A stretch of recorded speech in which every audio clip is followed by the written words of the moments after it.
السميع العليم من الشيطان اللعين الرجيم. بسم الله الرحمن الرحيم. الحمد لله رب العالمين والصلاة والسلام على سيد الأنبياء والمرسلين خاتم النبيين نفوسنا وشفيع ذنوبنا مولانا بالقاسم محمد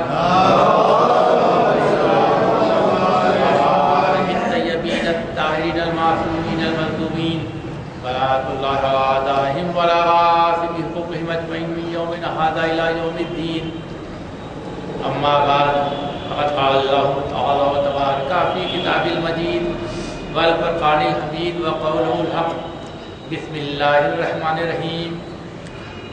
اقرأ باسم ربك الذي خلق خلق الإنسان من علق اقرأ وربك الأكرم الذي علم بالقلم علم الإنسان ما لم يعلم. صلوات بھیجیے آپ.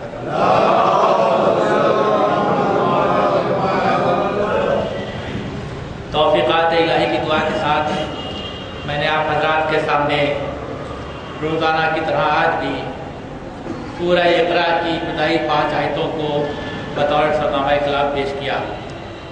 ارشاد رب العزت ہو رہا ہے کہ پڑھو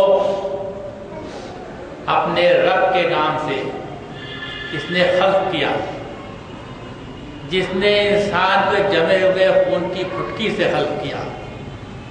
پڑھو اور تمہارا پروردگار مکرم ہے، تمام باعزت لوگوں سے زیادہ باعزت ہے کہ جس نے قلم کے ذریعے سے علم عطا کیا اور انسان کو وہ سکھایا کہ جو وہ نہیں جانتا تھا. صلوات بھیجیے. جیسا کہ میں نے آپ حضرات کے سامنے عرض کیا کہ علماء کا اس پر اتفاق ہے کہ یہ آیتیں اولین وحی ہیں. رسول اللہ پر جو پہلی وحی نازل ہوئی وہ ان آیات پر مشتمل ہے کہ جس کا پہلا ہی لفظ اقرا، یہ لفظ حکم ہے، امر کا صیغہ ہے کہ پڑھو. اور پڑھنے کے ساتھ ساتھ ایک پڑھنا یہ کہ ہم نے کتاب سے پڑھا، اور ایک اس کے معنی یہ بھی کہ اس طرح سے پڑھا جو دوسرے سنے اس کو، یعنی پڑھنے کے معنی میں بھی ہے اور سنانے کے معنی بھی ہے. ریڈ بھی اس کے معنی ہے اور ریسائٹ بھی اس کے معنی ہے. تو یہ جو پہلا ہی لفظ حکم ہے اسی کی طرف سے ہماری بے توجہی ہے. اس لیے جو پڑھنے کا حکم دیا گیا اور جو سنانے کا حکم دیا گیا وہ قرآن کریم کے آیات کو پڑھنے کا حکم دیا گیا اور قرآن کریم کے آیات کو سنانے کا حکم دیا گیا. اور کتنے افسوس کی بات ہے کہ وہ لوگ کہ جن کا عقیدہ یہ ہے کہ صحیح دین ان کے پاس ہے، انہیں کیا قرآن کریم ایک ایسی کتاب ہے جو سب سے کم پڑھی جاتی ہے، جس کا استعمال قسم کھانے کے لیے تو ہوتا ہے، لیکن یہ ساتھ ہی ساتھ جیسے توحید پر عقیدے کی بات ہوتی ہے اور قیامت پر عقیدے کی بات ہوتی ہے، ایسے ہی اس پر شیعہ قوم کا عقیدہ یہ ہو گیا کہ قرآن تو ہم سمجھ ہی نہیں سکتے. توجہ چاہتا ہوں، یہ بالکل عقیدہ ہے. اس میں کوئی میں منبر سے پوری ذمہ داری سے عرض کر رہا ہوں کہ جس لحاظ سے دین ہمارے سامنے پیش ہو گیا اس کی ہمارے یہاں بنیادی یہ ہے کہ اس کتاب کو ہم نہیں سمجھ سکتے کیونکہ عربی زبان میں ایسا کو نہیں سمجھ سکتے.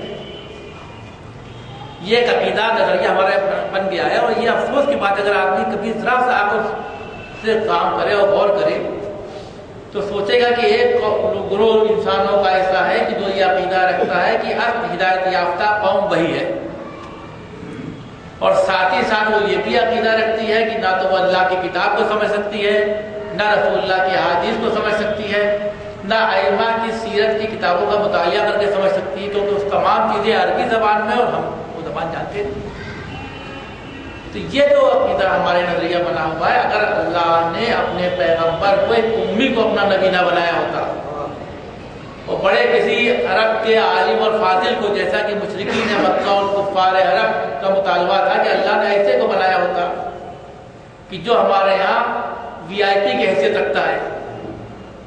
اگر آج مثال کے طور پر لکھنؤ والوں سے پوچھا جائے کہ بھائی اپنے یہاں کچھ علماء کے نام بتائیے، تو ایسے ہر سماج اور ہر دور میں ہوتا ہے کہ کچھ لوگ بطور عالم کے مانے جاتے ہیں جن کا نام سکہ رائج الوقت ہوتا ہے. تو اللہ بتائیے تھا کہ ایسے ہی کسی کو مکے یا مدینے میں یا طائف میں کسی کو منتخب کر لیتے. لیکن پروردگار عالم نے اپنے کلام کو بندے تک نازل کرنے کے لیے، باقی بندوں تک پہنچانے کے لیے جس کو اپنا ذریعہ بنایا، جس کو منتخب کیا، جس کو مصطفیٰ کیا، وہ ایسا شخص تھا کہ جس نے کسی کے سامنے دانو ادب تہی نہیں کیا، جس کو لکھنا پڑھنا نہیں آتا تھا۔ ہماری زبان میں کہا جائے گا، انگریزی میں کہیں گے ان لیٹرڈ، اور اردو میں کہیں گے ان پڑھ تھا۔ میں پہلے بھی بات مجالس میں عرض کر چکا ہوں کہ ہم لوگ بنیادی چیز کے فرق کو سامنے نہیں رکھتے ہیں، اور وہ ہے لفظ جاہل اور لفظ ان پڑھ۔ دیکھیے، ان پڑھ کے معنی اور ہیں اور جاہل کے معنی اور ہیں۔ ہمارے عام طور پر جاہل کا لفظ عالم کے مقابلے میں عالم کی ضد میں استعمال ہونے لگا، اور ہم ان پڑھ کے لیے جاہل کا لفظ استعمال کرتے ہیں، جبکہ حقیقت یہ ہے کہ لفظ جہل یہ لفظ عقل کی ضد ہے۔ ان پڑھ کے معنی یہ ہے کہ جو پڑھنا لکھنا نہیں جانتا، یا لا علم اس کو کہیں گے، اس کے پاس علم نہیں ہے، لیکن عقل مند وہ ہے کہ جب اس کے سامنے علم پیش کیا جائے، جب اس کے سامنے حق پیش کیا جائے تو وہ اس کو قبول کر لے۔ تو عقل کے معنی ہے صحیح بات کو قبول کرنے کی صلاحیت، قبولیت علم کی صلاحیت، اس لیے کہ جو بھی دنیا میں پیدا ہوتا ہے وہ لا علمی کی حالت میں پیدا ہوتا ہے، لیکن اللہ کی طرف سے اس کو صلاحیت دی جاتی ہے کہ وہ علم حاصل کرنے کی کوشش کرے اور صحیح بات کو قبول کر لے۔ اس صلاحیت کے ساتھ ہر آدمی اس دنیا میں آتا ہے۔ تو جو لوگ اپنی صلاحیت کو استعمال کرتے ہیں اور جب حق ان کے سامنے پیش کیا جائے تو اس کو وہ سمجھتے ہیں اور قبول کر لیتے ہیں، وہ لوگ عاقل ہیں اور عقل مند ہیں۔ اور اس کے مقابلے وہ لوگ کی چاہے کتنا پڑھے لکھے ہوں، لیکن جب ان کے سامنے صحیح بات پیش کی جائے تو اس کو رد کرتے ہیں اور قبول نہ کریں، تو وہ لا علمی پر اصرار کے معنی جہالت ہے۔ صلوات بھیجیے آپ بتا۔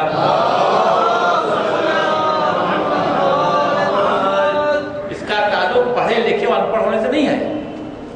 کتنے ہی لوگ تھے کہ جب رسول اللہ نے پیغام دیا ہے تو زیادہ تر اکثریت ان لوگوں کی تھی کہ جو اس لحاظ سے علماء کے طبقے میں نہیں آتے تھے جنہوں نے رسول اللہ کے پیغام کو قبول کیا، اور وہ جو طبقہ خواص ہوتا ہے وہ ہمیشہ اللہ کے دین کی مخالفت ہی کرتا رہا ہے۔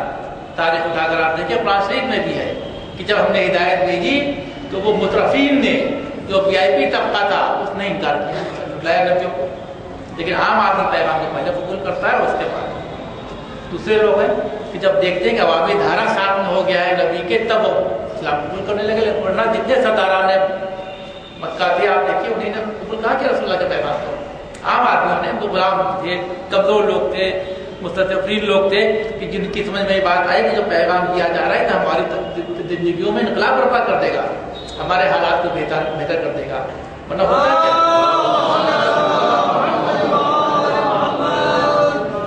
آسان دیکھیے، آپ کسی بھی سماج میں آپ دیکھیں، ایک مثال یہ یاد دی جاتی ہے تاش کے پتوں کی۔ تاش کے پتوں کی گڈی ہوتی ہے، تو اس میں معلوم ہوا کہ 52 پتے تاش کے ہیں، تو ایک پتا اوپر ہے، ایک پتا نیچے ہے، باقی پتے بیچ میں ہیں۔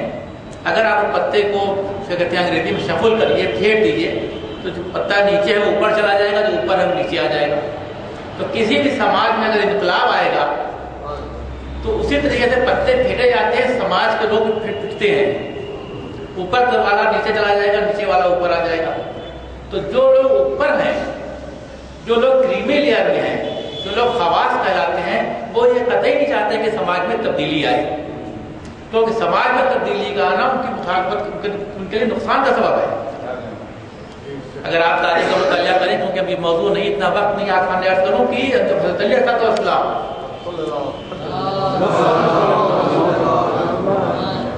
جو کہ کوفے میں جو قبائل کے اور محلوں کے سردار اور رئیس تھے، جو حضرت علی کے تابع فرمان تھے، وہ بھی یہ نہیں چاہتے تھے کہ حضرت علی کی حکومت مستحکم رہنے پائے۔ ان کو پتا تھا کہ حضرت علی علیہ السلام کو وقت مل گیا صحیح طریقے سے احکام کو نافذ کرنے کا، تو ہماری پریشانی ہو جائے گی۔ تو وہ درپردہ معاویہ سے ملے ہوئے تھے، یا کم سے کم معاویہ کے خواہاں تھے، ظاہر کرتے تھے ہم آپ کے ساتھ۔ کہیں بھی جب سماج میں تبدیلی آئے گی تو سماج کی تبدیلی کا پہلا اثر ان لوگوں پر ہوگا کہ جو پہلے سے سماج میں خواص کی صورتحال حاصل کی ہوئی۔ آج مثال کے طور پر ہمارے افراد ملت کے سامنے اگر واقعات کربلا صحیح صورت